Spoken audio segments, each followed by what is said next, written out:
नमस्कार विद्यार्थी मित्रांनो, आज सपोर्ट या चॅनलमध्ये तुमचे स्वागत आहे.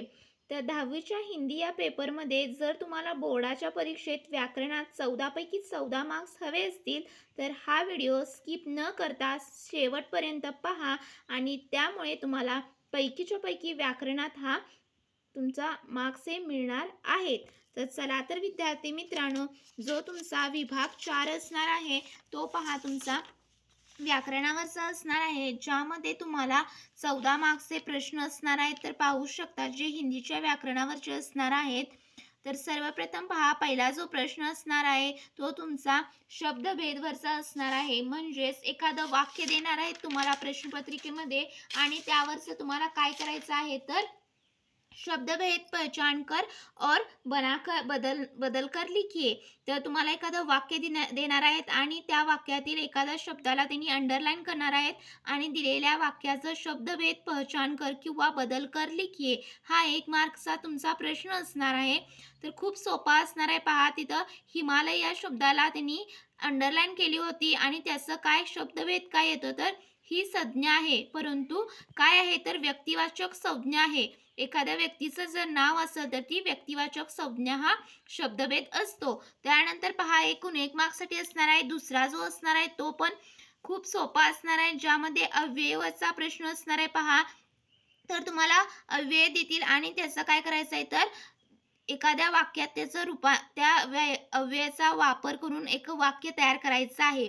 तर इथं पाहू शकता, के पास हे अव्यय आहे आणि त्याचा वाक्यात उपयोग कसा केला आहे. मेरे घर के पास एक बगीचा है. के पास हे अव्ययाचा व्यवस्थित अगदी त्या वाक्यात वापर केलेला आहे. जर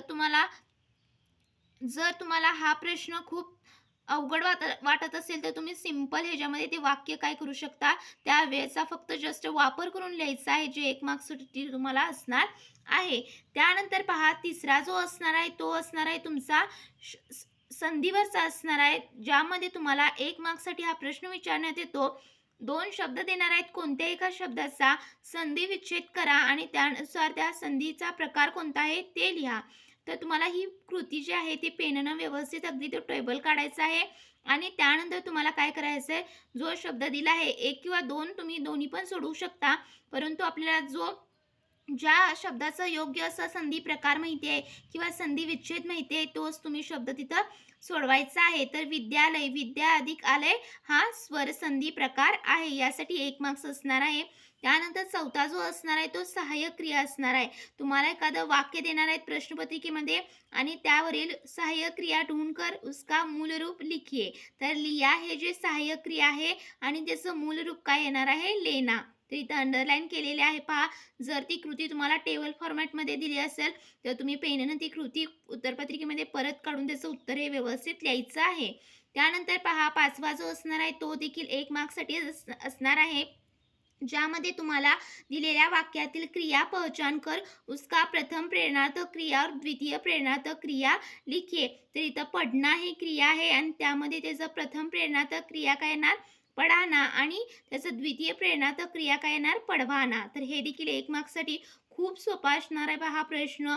त्यानंतर पहा, 6वा जो असणार आहे तो मुहावरेवरचा असणार आहे, जो 1 मार्क्ससाठी असणार आहे. दिलेल्या वाक्यात तुम्हाला काय करणार आहेत तर 2 मुहावरे विचारणार आहेत. कोणत्याही एका मुहावऱ्याचा अर्थ लिहून त्याचं वाक्यात रूपांतर करायचं आहे. पहा, तर पीठ थपथपाना एकच कोणतंही करायचं आहे, ज्याबद्दल तुम्हाला उत्तर तुम्ही शुअर आहात, ज्याचा अर्थ तुम्हाला व्यवस्थित माहीत आहे, त्यास तुम्ही मुहावऱ्याचा अर्थ लिहायचा आहे.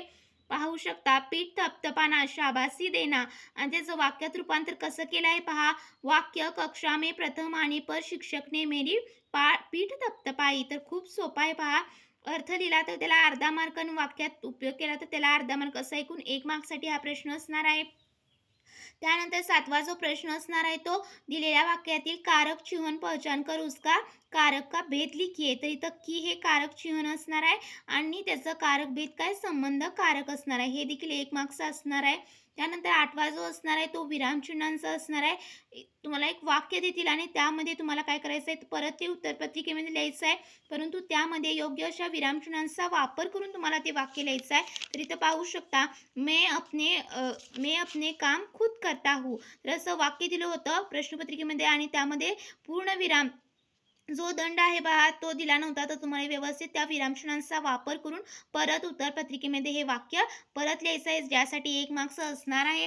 त्यानंतर पहा विद्यार्थी मित्रांनो, जो तुमचा व्याकरणमधील 9वा प्रश्न आहे तो असणार आहे काल परिवर्तनवरचा, आणि जो 2 मार्क्ससाठी असणार आहे, ज्यामध्ये दिलेले वाक्य पूर्ण भूतकाळात रूपांतर करून लिहा किंवा अपूर्ण भूतकाळमध्ये करा. तर असे 2 प्रश्न तुम्हाला सोडवायचे आहेत. कोणते? तर पूर्ण भूतकाळ 3 देणार आहेत आणि 2 सोडवायचे आहेत.